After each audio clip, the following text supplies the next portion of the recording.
A growing concern for many people is taking care of family members with dementia. Welcome to the GW Healthcast. I'm Dr. Mike Smith, and today's topic, community dementia care. My guest is Dr. Christina Prather. Dr. Prather is an assistant professor of medicine at the George Washington University School of Medicine and Health Sciences and is affiliated with the George Washington University Hospital. Dr. Prather, welcome to the show. Good morning. Thank you for having me. What a wonderful topic to talk about, because I do know in my own life, Dr. Prather, I'm experiencing some of this. So I think a lot of listeners are interested in this topic. And so I just kind of wanted to get your feel for it. How big of an issue is this, where family members more and more are taking care of dads, moms, grandparents with dementia? You know, Mike, I'm glad you started with that, and I'm sorry to hear that you, in your own personal experience, have had to go through this.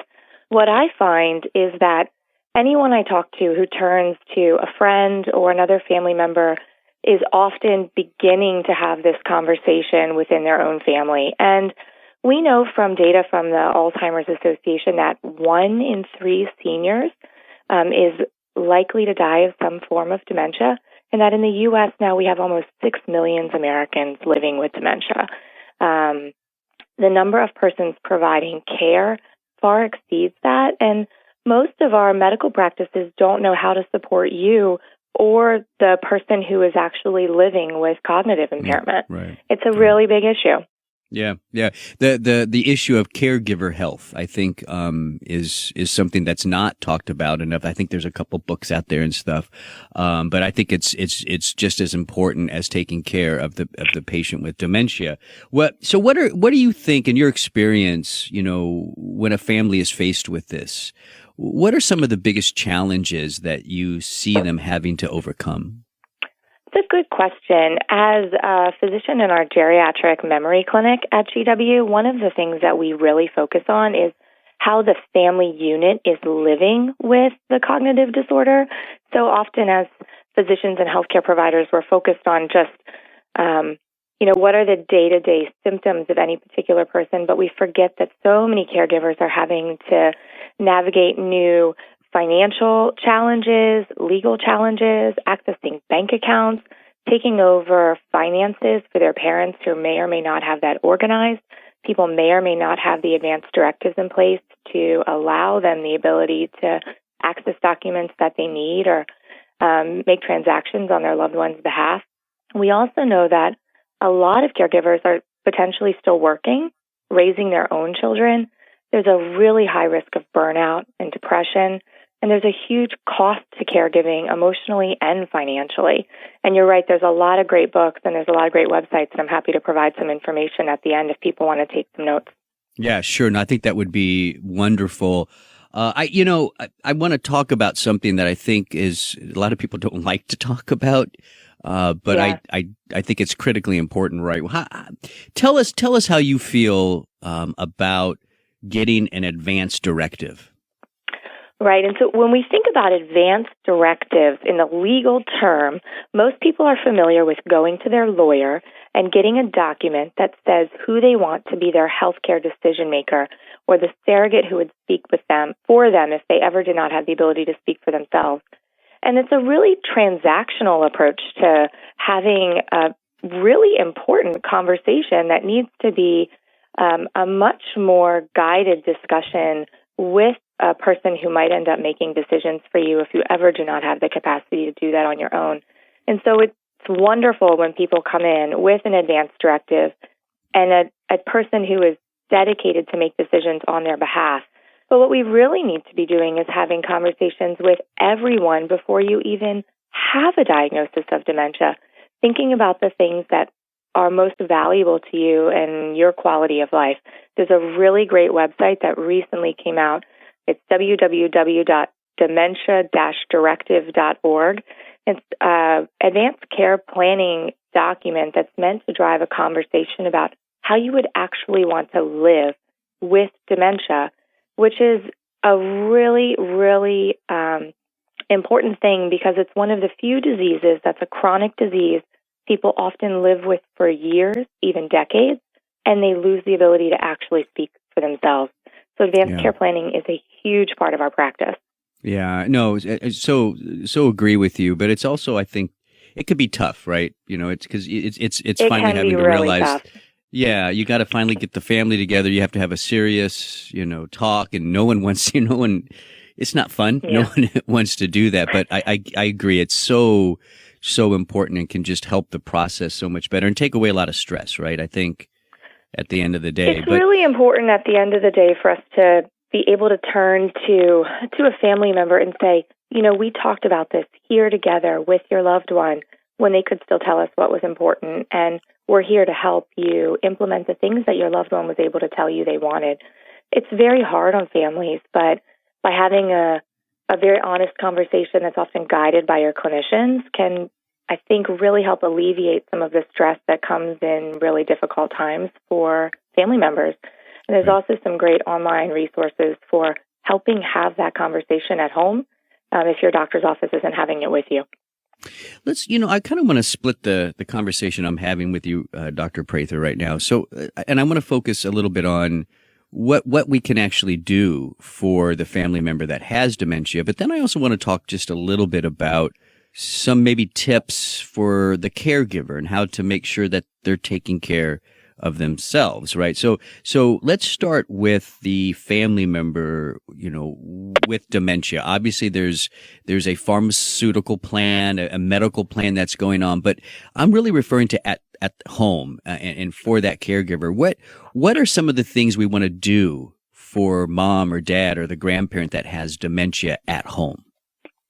So it's a great question. One of the things that I really try to focus on in my clinical practice feels a bit more soft than when you're talking about guidelines and medications, but our real focus is on reestablishing joy and joyful relationships. So things that someone enjoyed doing in their adult life before they had cognitive impairment may not be the same things that bring someone joy and calm or happiness once they're living with cognitive impairment. And it can be exceptionally challenging to see a loved one who is very accomplished or had hobbies that they always participated in no longer be able to live at that same cognitive level or participate in things they once enjoyed.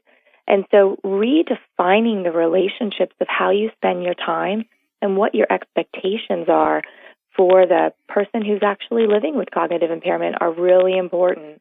Yeah. Going out into the community and doing big events that someone might have enjoyed were once a great source of happiness might be overwhelming, might drive to what we hear as agitation, and people might come in asking for medications. But really, what we need to be doing is changing the environment around which the person is living on their day-to-day basis. Oh, that was great. I did, there was something interesting I saw, and I get what you're saying about that. It's like redefining what joy is for that person in that new environment. I get that, but I did see, and I want your opinion as the expert, Dr. Prather, on this. It was a show on dementia, Alzheimer's dementia, and one of the patients they were following was a musician all of his life. And once he got to the late stages of Alzheimer's, like he had no music, he was kind of alone in a nursing home, and somehow one of the nurses there figured out his past and found one of his records or something like that and started playing it, and it actually woke him up a lot. He became more expressive. Yeah, he came to life.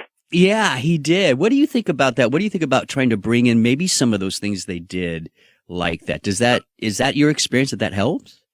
So that is absolutely what we're talking about. We know that bringing in music and dance bring down a lot of apathy and anxiety and agitation in in dementia, but that when we really take the moment to pause and identify what are the things that make you, and continue to prioritize the person and not the disease, and allowing the person to continue to live, we really see that changes quality of life, not only for the individual, but for the family and the whole unit taking care of someone. A lot of the nursing homes are working to do more of that. Yeah. I'll never forget. He was smiling and keeping the beat with his foot, and the nurses were like, that's amazing. It was like miraculous to them that he was having that kind of reaction. Let's shift now to the caregiver, though, right? There's a lot of people taking care of mom and dad or grandparents with dementia, and it's hard, right? So what are some of the things that the caregiver needs to keep in mind or maybe do, some tips to do so that they can stay healthy as well? Right. So great tips. One of the things that caregivers have to do is make time for themselves, which is really hard. I'm saying that out there to any caregiver who's listening. I hear you. I know that's really tough. My mom is a caregiver for my grandfather, and I know that her and her sisters and brothers have a really hard time creating barriers sometimes and creating space for themselves. But you have to continue to do that, and it allows you to come back and be a better caregiver and to be more emotionally available for your loved one. So it's really important to continue to create that safe space for you to continue to have joy and purpose in your own life. Caregivers have wonderful resources often in their communities that they don't know are there. And so connecting with community resources, whether it's through your local office on aging, your faith-based organizations, or even just friends of friends. One of my favorite patients, his wife developed her own sort of support system of other wives living with cognitive impairment. And the amount of strength that came from just being in solidarity with each other was huge for her. So reach out. It's really hard when you're living in it day to day, but reaching out and not reaching in can really make a big difference. Oh, great tips. You mentioned some resources there. Can you, what other resources are there for caregivers? You mentioned one earlier. Can you kind of just run through any places, any websites that you think are, people? Absolutely. Get your pens out. There's a lot of great ones. The Alzheimer's Association website is a wonderful source of information for any type of dementia. It's not Alzheimer's specific, and that's just www.alz.org. There's another wonderful website. It's caregiving.com, and caregiving.com is a website that discusses different types of resources that are available in the community. There's also caregiving.org. So if you're having a particular symptom that you're trying to work through, there's some great tangible resources there. Beyond caregiving.org and ALZ, there are some great online websites for advanced care planning. One that is really lovely is the Conversation Project. And the Conversation Project provides videos and tutorials for how to have discussions around difficult conversations like advanced care planning and what are the things that you would value if you were too sick to make medical decisions on your own. I also have a list of my favorite books that I provide to a lot of my patients and family members. There's one called The 36-Hour Day by Nancy Mace, which is a really well-known book in the community of dementia care.